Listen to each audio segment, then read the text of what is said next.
Okay, guys, today we have Jo Mitchell, who's joined us for a chat about her experience with Cheltenham Running Club online coaching membership. We call it our online premium membership. Jo, I've looked back and you've been a member since September 2023, which is just fantastic. I mean, we've got some members who have been in the club for a long time, but to be on a premium membership like you are for this long is great, and it's been a real journey. So, what has sort of led to your getting involved with the club in the first place? I've been trying to run on and off for quite a few years, and I actually stopped a long time ago because I had a back injury, and I was told by a spinal surgeon that I should never run again. So I put running to the side for quite a few years, but had a baby at the start of 2023 and saw a physio for my back, and she said that I shouldn't have been told that, and there was no reason why, if I didn't build it up slowly, that I shouldn't be able to run. I'd struggled with shin splints in the past for quite a long time, and so when I started the sort of NHS Couch to 5K app, of course the shin splints came back quite quickly. So I tried it a couple of times, and each time after a couple of weeks my shins would just be in agony.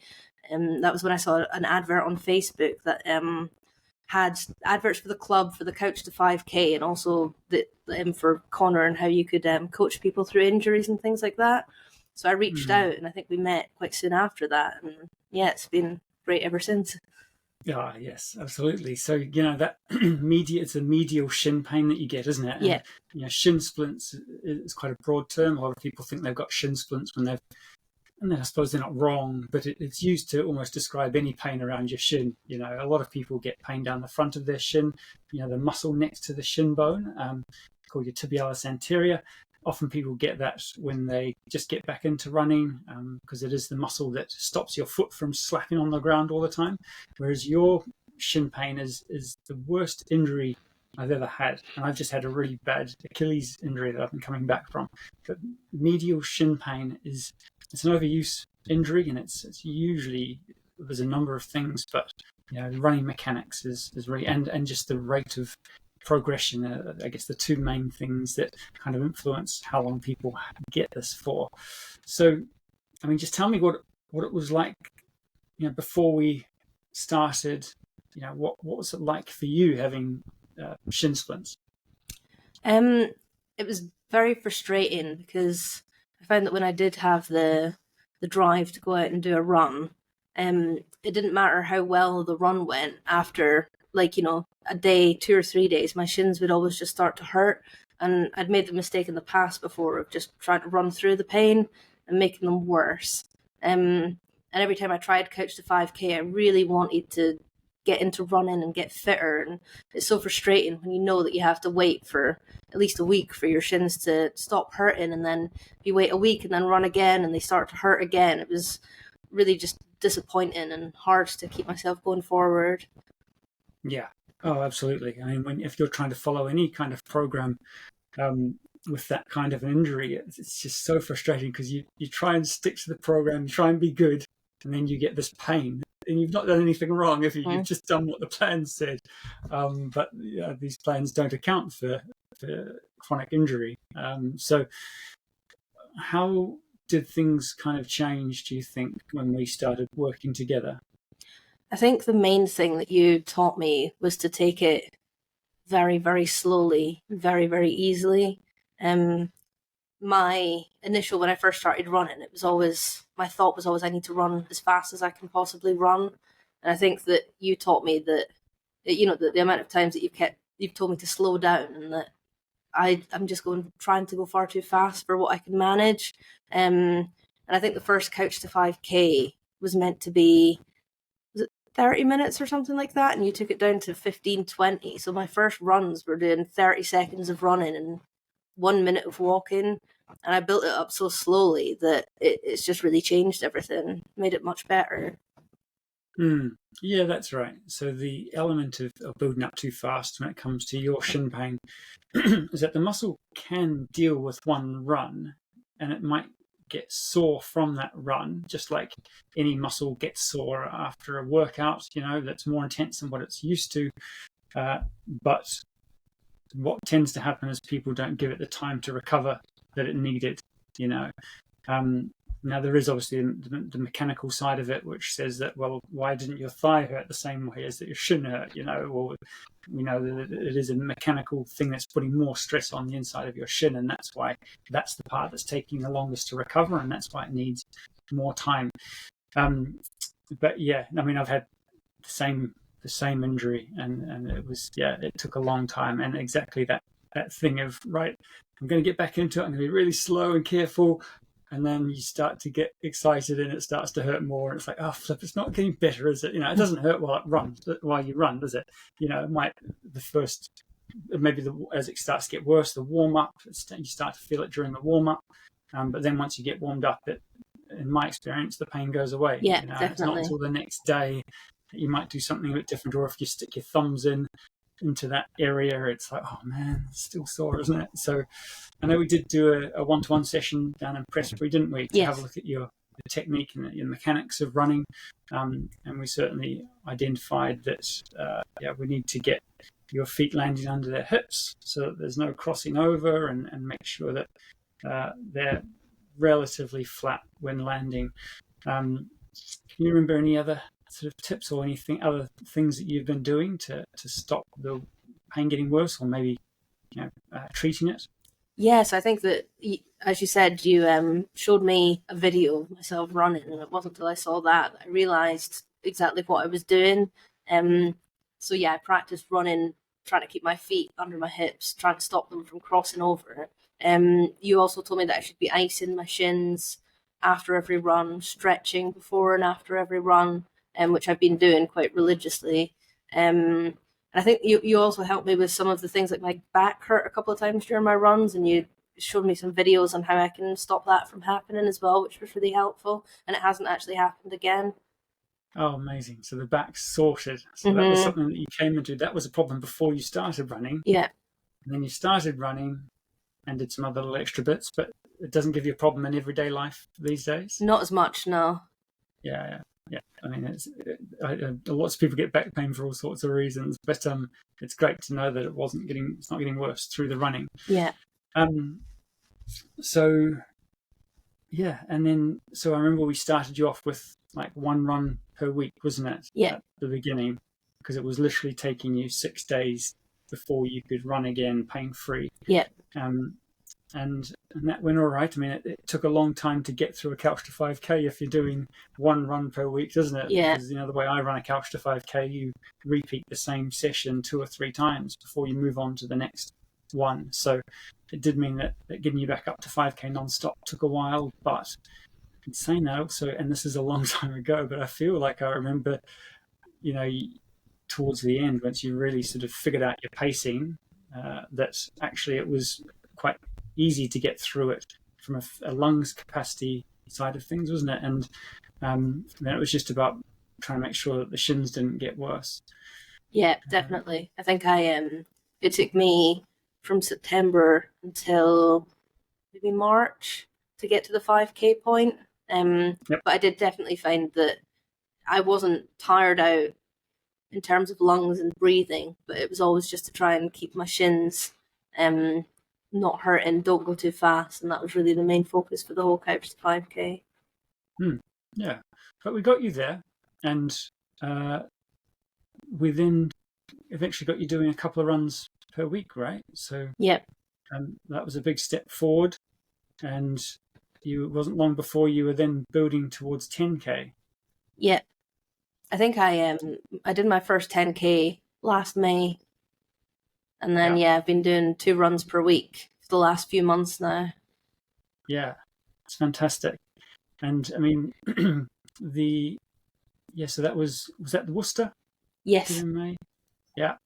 And I think we were pretty happy with that to get round, because, it's one thing to get to 5K. That only takes, it depends how fast you go, but, maybe an hour, for 5K, 40 minutes or so, 45 minutes. And then, but getting to 10K, you're talking a lot more time out on the road, a lot more stress on those shins, and all runners get all sorts of injuries. It's not just shins you have to worry about. So it's fantastic to get you up to 10K. And and I think you beat your best time. Was that this year? Yeah, beat my best time at Gloucester 10K at the end of March.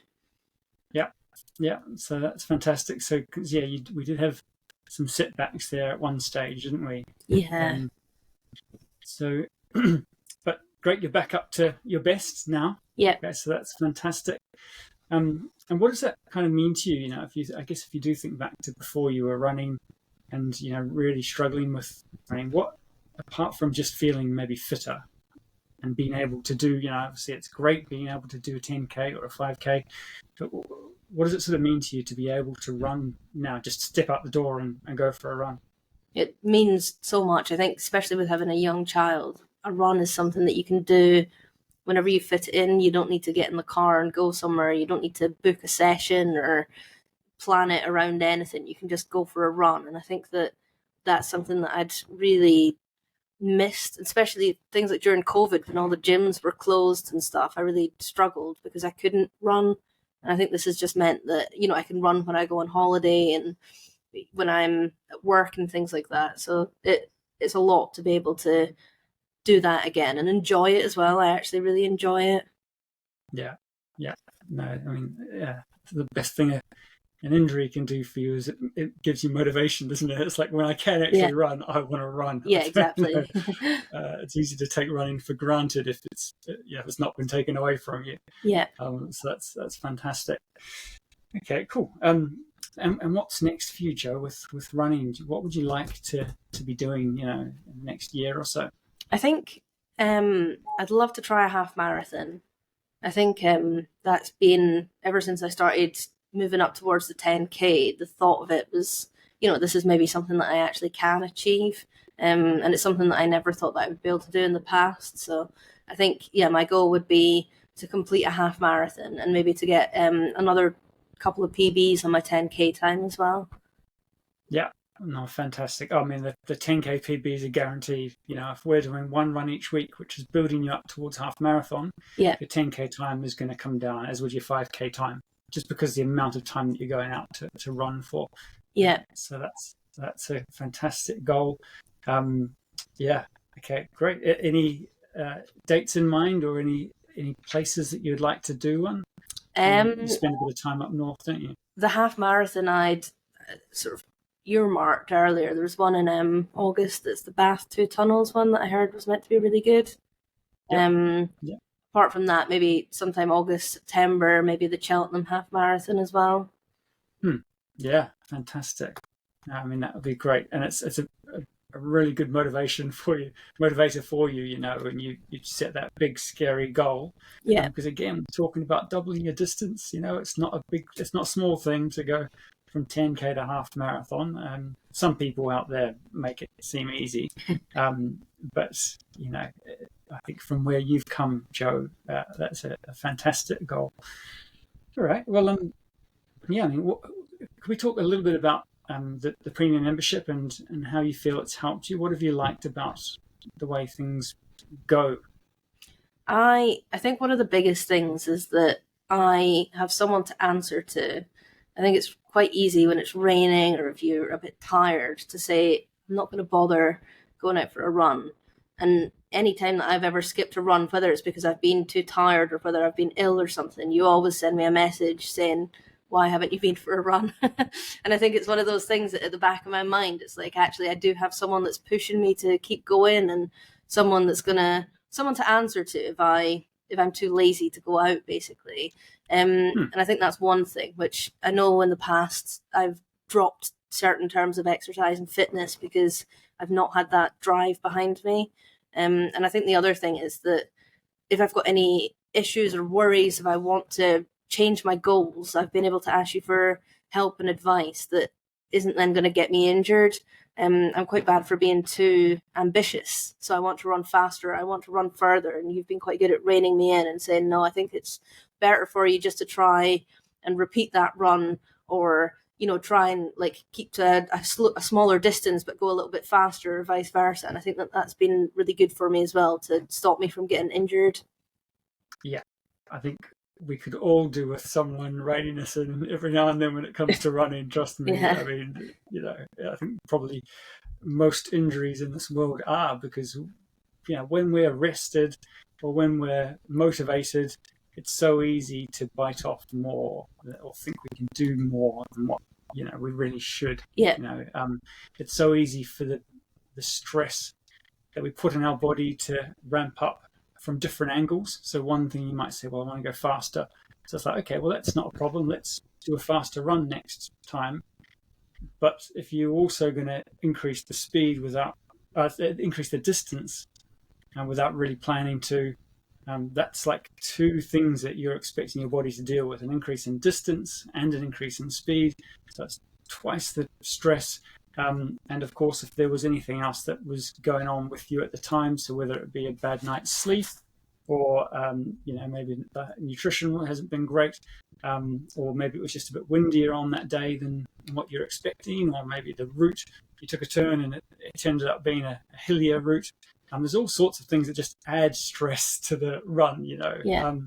So I think that's why it's so important to really make sure that you're kind of looking at, I guess, having a target in mind, and adjusting that target depending on the conditions and your how you're showing up, what state you're showing up in, because the stress you put on your body can quickly compound and lead to pain and eventually to injury if you keep pushing through it. Fantastic.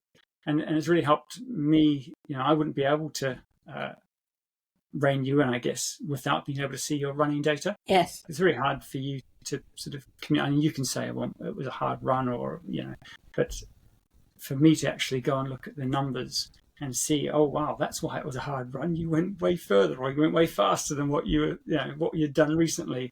So that is a sort of a truth there that I know is not based on how you felt or what you think happened. It is this fact. There's the numbers. Yeah. And I'm just going to be careful not to put it in a way that offends anyone, But it's been great. You've recorded all your runs, and we can see the improvement, and it does make my life a lot easier when it comes to coaching you. Yeah. Great. Okay. Well, I mean, is there anything that you think, if someone's watching this, maybe they're thinking about getting a coach, anything that you'd consider telling them? I would say 100% is worth it. Definitely do it for a small amount of money. And I always say it's less than you would spend on a takeaway, for example, per month. For a small amount of money, it's so much better for my running journey. And I think that it would help a lot of people, especially if you're trying to fight through injury. And if you need that little extra kick of motivation, I would definitely go for it, because it is worth it. And it's been great for me. No. Thank you, Joe. That's fantastic. Well, hopefully we can see you at more running races. It was great to have you at Gloucester, and get you in to see a bit more of the club than what you probably have before. And again, remember, you're welcome to come to any of those social events that we do, and have more events around, maybe Cheltenham. Yeah. All right. Well, thanks again, Joe, and we'll catch up with you soon. Okay. Thank you.